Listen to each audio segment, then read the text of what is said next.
For the first official time this year, Paul Perillo from Patriots.com, formerly Patriots Football Weekly, which is no mas, but Patriots.com, was dubbed at one point by the great Eddie Duckworth. Is it the late, great Eddie Duckworth? I don't think so. I don't want to speak. So Eddie, the great Eddie Duckworth? Yes, it was Eddie. Providence Journal. Providence Journal, Patriots beat writer of the Kevin Mannix, Rob Hobson, Jim Donaldson vintage. Yeah, they were quite a crew. It was that. It was a great crew to They break in with. They were quite a crew. They were a crew. That was a grouping. He would dub it Sunshine.com when it first started because the house organs that. Because we had lost like a preseason game and we were doing a story on like a let's say like a modern day like DJ James. Mm-hmm. You know. The ship is sinking, and Sunshine.com is doing a feel-good on Katosa Wenga. So just to set it up first time, that's why we play Sunshine.com. Paul Perillo, how you doing, Pip? I'm doing great. How's your team? I think they're right on schedule. You do? Yeah. Schedule Really? for what? For what? Schedule for what? How many wins? Jeez. Schedule for what? I just right out of the chute, I got to have a win prediction? No, but the last time I did this, we ended up playing Gloomy Day for the whole season. This is true. I mean, you were right. Even though I was right. Schedule for what? So if you're asking me for a strict win total, I'm going to say 7. All right, but I'm not. I'm asking you for when you say they're on schedule for what? What do you mean? I think they've had a good camp. I think that the stuff that they had last year, in terms of the sloppiness. Remember all the false starts we were talking about? The alignment issues. They just didn't look like they were ready to go. It started in the OTAs when they had a chance to have an extra session of OTAs and didn't feel like they were ready to do it. Mm-hmm. I contrast that to this. Now, that might be a really low bar, and you might be ready to come at me with some snark. Yeah. But the practices have been much more efficient. They don't stand around. They're not out there as long, but they're doing much more. In terms of how good they are, I heard some of the commentary that you guys had specifically about the offense, the line. I would agree with that. I think there's still a lot of holes. What I put in the email chain with you guys this morning was, if this is an expectation problem, then maybe it was on you that you thought 11 or 12 wins, and I've heard a lot of 12 wins. I just never saw the amount of talent that other people saw. And you can't just have a coach and all of a sudden magically be that much better. But if you felt like we're going to make incremental progress and the quarterback has got to get better with us, and this team is going to be better because they're going to be buttoned up in those crucial situations. They're not going to give away possessions at the end of the half the way they did last year.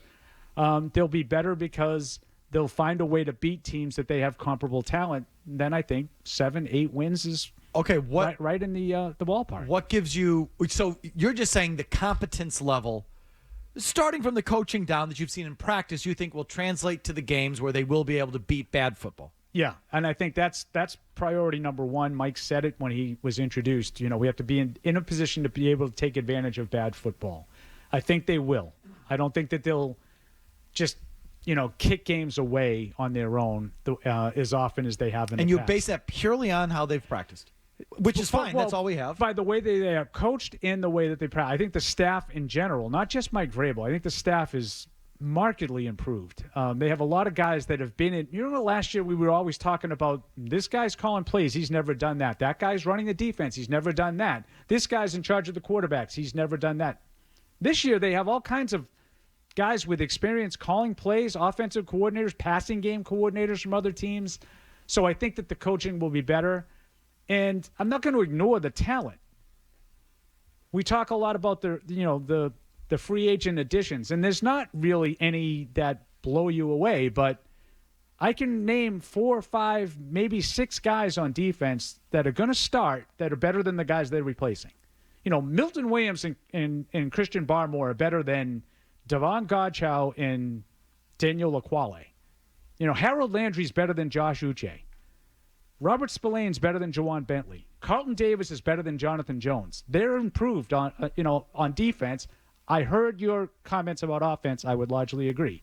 They still have some work to do. Do you think the offensive line has taken a step back in the last week? I don't know how. See, this is when I wasn't in Minnesota. I didn't see exactly what's going on with Jared Wilson. I'm encouraged by him.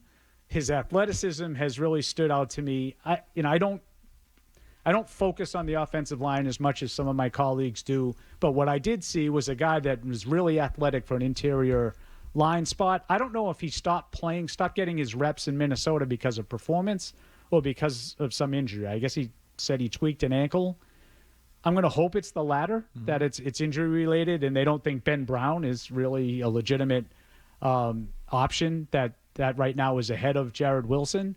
But with those two rookies, I think Bradbury is going to be a good athletic center in the run game. He concerns me in pass protection. So if they're still looking to maybe swap there with Ben Brown and Bradbury, I'm okay with that swap, more so than Wilson and Brown. Does that make sense? Yes. Yeah. Okay, but you recognize, Paul, that a lot of the reporting that has come out in the wake of the game over the weekend was that they are shuffling bodies on the interior of the offensive line, and that is a reflection of uncertainty and instability. Right. And again, I don't know that to be true. I know that Jared Wilson said he tweaked his ankle. That's what he said. Now, is that why Mike Vrabel and Doug Marrone are tinkering with the lineup?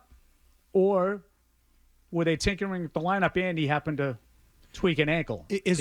Like both of those things could be true. I don't know. Will Campbell part of the problem or part of the solution? So I think Will Campbell is, again, I heard you guys as I was driving in, I think he's really, really good in the run game, but I don't think he's been really, really good in pass protection. And let's face it, we're going to judge a left tackle on his ability to pass protect. There's not a lot of guys in the Hall of Fame at tackle because they're great run blockers and they can't pass protect. I think he hasn't played an NFL game yet, so I'm going to give him some time, but it's been spotty. His pass protection has been spotty, but I see the traits that they saw. I think he's a really athletic kid with great feet. I think that some of the oversetting that he's been dealing with, giving up the inside moves, I personally think is at least related to his his body size and his arms. Length. Yeah, his arm length and whatnot. I think that's part of it. I think you were going there. You just didn't want to say that he had short arms. No, listen. I don't know exactly why because But you theorize it.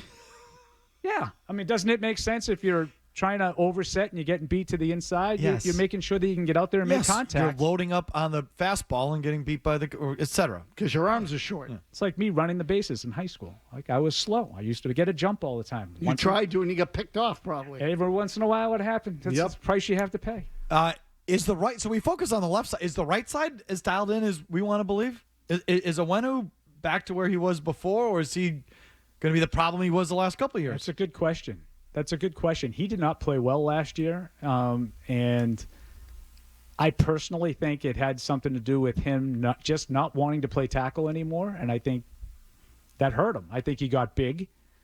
He doesn't look like he's really any smaller this year. We'll see if he can settle in and be the guy he was a couple of years ago, but last year wasn't good enough.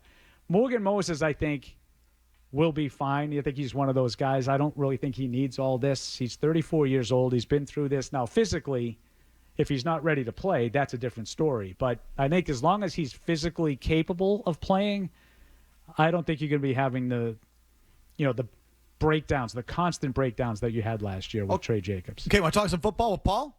The ins and outs, all of it is open lines at 617-779-0985. We got a couple of calls. I see you, Danny. Sean on some of the spending in the roster building. We'll get to that. Danny and Quincy wants to talk about Belichick again? It says Patriots spending, but it really means Belichick. Which means Belichick. Yes, obviously, because he's going to now blame the Crafts and not Belichick for the lack of spending. Exactly. Either way, we all know what's coming.